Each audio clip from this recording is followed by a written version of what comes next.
အားလုံးပဲမင်္ဂလာပါခင်ဗျ basis formula သင်ခန်းစာကိုကျွန်တော်ဆက်ပြီးတော့ပြောပြပါမယ်အခုတော့ကျွန်တော် lesson 11ရောက်ပြီပေါ့နော်အဲ့တော့ဒီ lesson 11မှာကြတော့ကျွန်တော်တို့ကဒီ basis formula တွေကမှ function နဲ့တွဲသုံးတဲ့ပုံစံပေါ့အဲ့တော့formula ပဲပြော function ပဲပြောအတူတူပဲအိတ်စေးကတော့သူကျွန်တော်တို့ကိုလိုချင်တဲ့ဥမာပေါင်းချင်တာပဲဖြစ်ဖြစ်ပေါ့နော်ကျွန်တော်တို့ဒီ average လိုချင်တာပဲဖြစ်ဖြစ်သူ့မှာတစ်ခါတည်း ready made function တွေရှိပြီးသားဖြစ်တယ်အဲ့တော့ပြောချင်တာက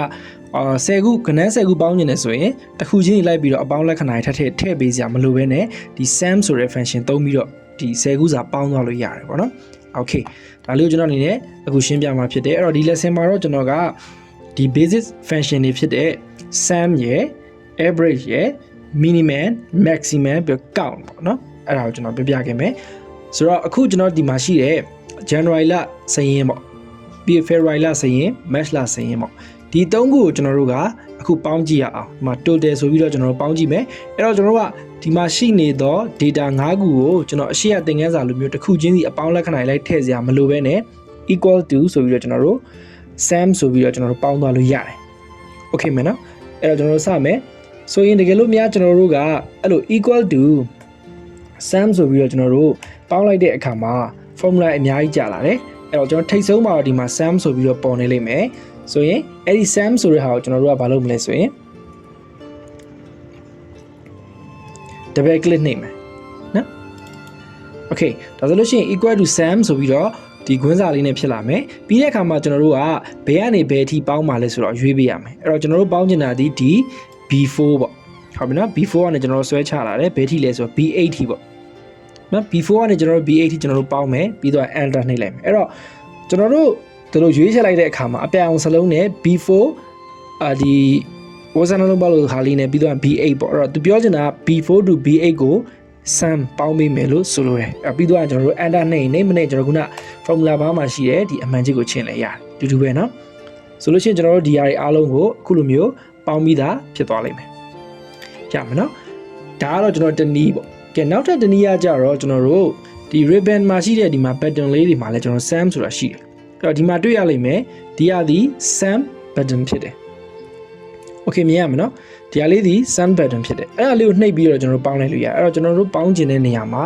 အကွက်ကိုရွေးပြီးသွားရင်ဒီခလုတ်ကလေးကိုကျွန်တော်နှိပ်လိုက်ဆိုရင် तू ကတခါတည်းတော့မပေါင်းပေးဘူးဒီမှာပြရတယ်ခုန formula ကျွန်တော်ရေးထားတဲ့အတိုင်းပဲပေါ့လေ B4 ကနေ B8 ထိပေါင်းပါလားလို့ तू ကပြတယ်โอเคကျွန်တော်တို့က B4 ကနေ B8 ထိပေါင်းမှာမှန်နေဆိုရင် enter နှိပ်ပေးလိုက်ရုံပဲရမယ်နော်ဒါဆိုလို့ရှိရင် formula ကိုကိုယ့်ဘာကိုလည်းနဲ့ရေးလို့ရသလိုခလုတ်ကိုသုံးပြီးတော့လည်းလွယ်လွယ်ကူကူပေါင်းလို့ရတယ်ဒါကတော့ sum ကိုပြောသွားတာဖြစ်တယ်အဲ့တော့ဒုတိယတစ်ခုကတော့ average ပျမ်းမျှဖြစ်တယ်ပျမ်းမျှကကျွန်တော်တို့ဒီလူ9ယောက်က January လမှာရောင်းထားတဲ့ဟာကပျမ်းမျှဘယ်လောက်ရှိသလဲဆိုတော့ကျွန်တော်တို့ရှာကြည့်မယ်အဲ့တော့ဒီတစ်ခါတော့ကျွန်တော်ခလုတ်ကိုင်းတစ်ခါလေးရှာကြည့်မယ်အဲ့တော့ဒီခုန sum ရဲ့ဘေးနားမှာမြားလေးသေးသေးလေးတစ်ခုရှိတယ်အဲ့တော့ကျွန်တော်တို့တစ်ချက်နှိပ်လိုက်မယ်သူ့မှာ average ဆိုတာပါတယ် AVIG average ဆိုပြီးပါတယ်အဲ့ဒီ average ကိုကျွန်တော်တို့ကကလေးတစ်ချက်နှိပ်ပေးလိုက်မယ်ဆိုရင်ဒီမှာဒီလိုမျိုးလာပေါ်တယ် average B4 to B9 ဟုတ်လားမှန်တယ်ဆိုကျွန်တော် enter နှိပ်မယ်သို့တော့ကျွန်တော်တို့မှာပြဿနာတစ်ခုရှိသွားတယ်ဘာလဲဆိုလို့ရှိရင်ကျွန်တော်တို့လိုချင်တာဒီကနေ D ထိပဲသို့တော့သူဒီ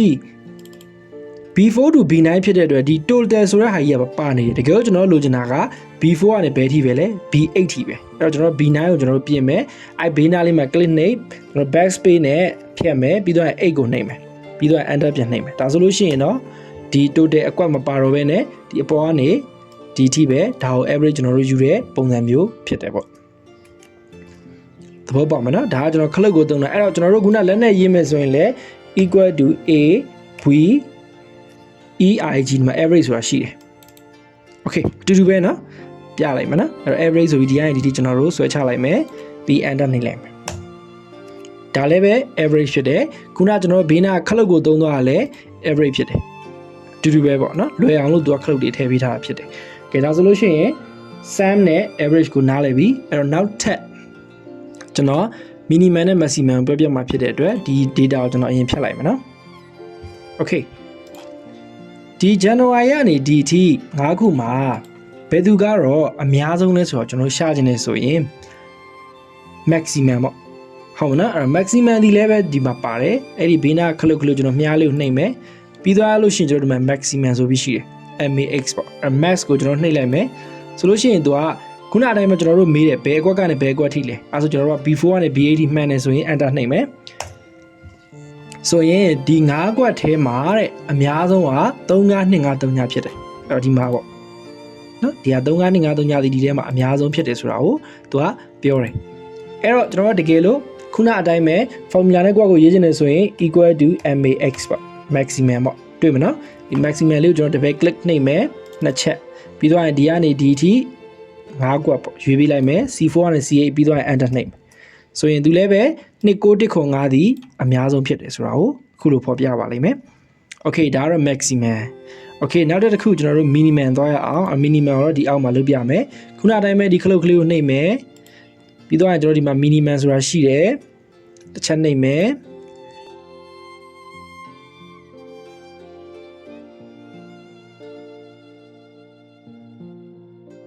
ပြီးတော့ရင်ကျွန်တော်ကြည့်လိုက်တဲ့အခါမှာခုနအတိုင်းပဲ B4 to B9 ဖြစ်နေတယ်ဘာလို့ဆိုတော့ဂျားထဲမှာကျွန်တော်တစ်ခွက် maximum အကွက်ကြီးပါနေတာကိုဒါဆိုကျွန်တော်တို့ဘာကိုပြန်ဖြောက်ပေးရမလဲဒီ B9 ရဲ့ဘေးနားမှာ click လေးတစ်ချက်နှိပ်မယ်တခါတည်း backspace မနှိပ်နဲ့အကုန်ပြတ်သွားလိမ့်မယ်အရင်ဆုံး click တစ်ချက်နှိပ်မယ်နော်နှိပ်လိုက်ရင်မှဒီလိုဖြစ်မယ်ပြီးတော့မှကျွန်တော်တို့ဘာလုပ်မလဲ backspace ဘေးထိပဲယူမှာလဲ B8 okay 9ကွက်ပေါ့ B4 B5 B6 B7 B8 အဲ့တော့ B4 to B8 အဲ့လိုရွေးပြီးပြီဆိုရင် enter နှိပ်မယ်okay ဒီ9ကွက်ထဲမှာအနည်းဆုံးရောင်းရတဲ့သူဒီဘေဂျင်း6010ဖြစ်တယ်6010ဖြစ်တယ်ရမှာနော် okay နော်အဲ့တော့ဒီဘက်ကိုတော့ကျွန်တော်တို့ဘာလုပ်မလဲ equal to minimum formula နဲ့ရေးရအောင် double click ဘယ်ကနေဘယ်ထိလဲ C4 ကနေ C80 ပေါ့ enter နှိပ်ဒီမှာတော့ C4 ကနေ C80 မှာတော့80 10ဒီအနည်းဆုံးပေါ့ကျွန်တော်တွေက1000ခန်းနေရှိတာဟုတ်ရမယ်နော်ဒါဆိုလို့ရှိရင်ကျွန်တော်နှစ်မျိုးပြောသွားတယ် equal သုံးပြီးတော့စာရိုက်ပြီးကွာကို formula ထည့်လို့ရတယ်လို့သူ့မှာ ready made ပါတဲ့ခလုတ်တွေနဲ့လည်းသုံးပြီးတော့ formula ထည့်လို့ရတယ်ဆိုတာအားလုံးသိပြီဆိုရင်နောက်ထပ်တစ်ခုကောက်ရေတွက်မယ်အဲ့ဒါကိုကျွန်တော်ပြောပြမယ်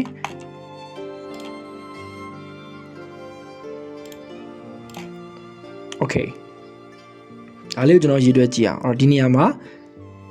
လုပ်ကြည့်မယ်အဲ့တော့ကောက်ကိုCOUNT ကောက်ဟုတ်မလား double click နှိပ်လိုက်ရင် formula တွေ့လိမ့်မယ်အဲ့တော့ equal to ကောက်ဒီနံပါတ်1သိရမှာကသူဒီ numeric value တွေပဲရေးတွက်ပေးတယ်ဆိုလိုတာက1 2 3 4 5 6 7ပါတဲ့ကဏ္ဍတွေကိုပဲရေးတွက်ပေးတာဖြစ်ပြီးတော့ဒီလိုမျိုး ABCD ဆိုလို့ရှိရင်ကျွန်တော်တို့မရေးတွက်ပေးဘူးသဘောပေါက်မနော်ကဏ္ဍတွေပဲရေးတွက်ပေးတယ်စလုံးတွေကိုမရေးတွက်ပေးဘူးABCD လို့စလုံးတွေမရေးတွက်ပေးတကယ်လို့ ABCD ဆိုစလုံးတွေကိုရေးတွက်ချင်တယ်ဆိုရင် count လုပ်ချင်တယ်ဆိုရင်နောက်ထပ် count TA ဆိုတဲ့ text ပေါ့ counter ဆိုတဲ့ formula သုံးလို့ရတယ်နောက်ပိုင်းကျွန်တော်ရှင်းပြမယ်လောလောဆယ်တော့ကျွန်တော်ကဏ္ဍတွေကိုရေးတွက်ကြည့်မယ် okay အဲ့တော့ဒီတစ်ကနေဒီနှစ်အထိဘယ်နှခု value တန်ဖိုးရှိတဲ့အကွက်ဘယ်နှကွက်ရှိလဲဆိုတာကျွန်တော်ရေးကြည့်မယ်ဒီနေရာမှာလွတ်နေတဲ့နေရာအကွက်ကလေးရှိတယ်အဲ့ဒါကိုသူကထည့်တွက်မှာမဟုတ်ဘူးကျွန်တော်ကပြောခဲ့ရနော်ကဏ္ဍတွေရှိမှသူကရည်တွက်မှာဖြစ်တယ်ဒီလိုမျိုးလွတ်နေတဲ့အကွက်တွေဒီလိုနေရာတွေမှာသူကထည့်ပြီးတော့ရည်တွက်မှာမဟုတ်ဘူးဒါကြောင့်ကျွန်တော် equal to count ဆိုပြီးတော့ဒီကျွန်တော်တို့ F40 ကနေကျွန်တော်တို့ F50 ထိ10ကွက်စာကိုရွေးလိုက်မယ် enter နှိပ်မယ်ဆိုရင်8ပဲရှိတယ်ဘာကြောင့်8ပဲရှိတာလဲ1 2 3 4 5 6 8 sorry B40 ဆိုဒီဟာစမှာနော်ဒီဟာစမှာနော်1 2 2 3 4 5 6 8ခုပဲကျွန်တော်တို့တန်ဖိုးရှိတာဖြစ်တယ်ကျန်တဲ့နှစ်ကွက်ကဘာဖြစ်နေလဲလွတ်နေတယ်အားကြောင့်မို့သူကထည့်ပြီးရေတွက်ခြင်းမရှိဘဲနဲ့အဖြေဒီ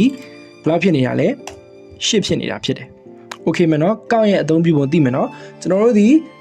ကဏ္ဍကိုပဲသူရေတွက်ပေးတဲ့ကောက်ဒီပြီးရင်လွတ်နေတဲ့ဘာမှတန်ဖိုးမရှိတဲ့ဆဲကွက်တွေကိုထည့်ပြီးတော့ရေတွက်မှာမဟုတ်ဘူးဆိုတာကို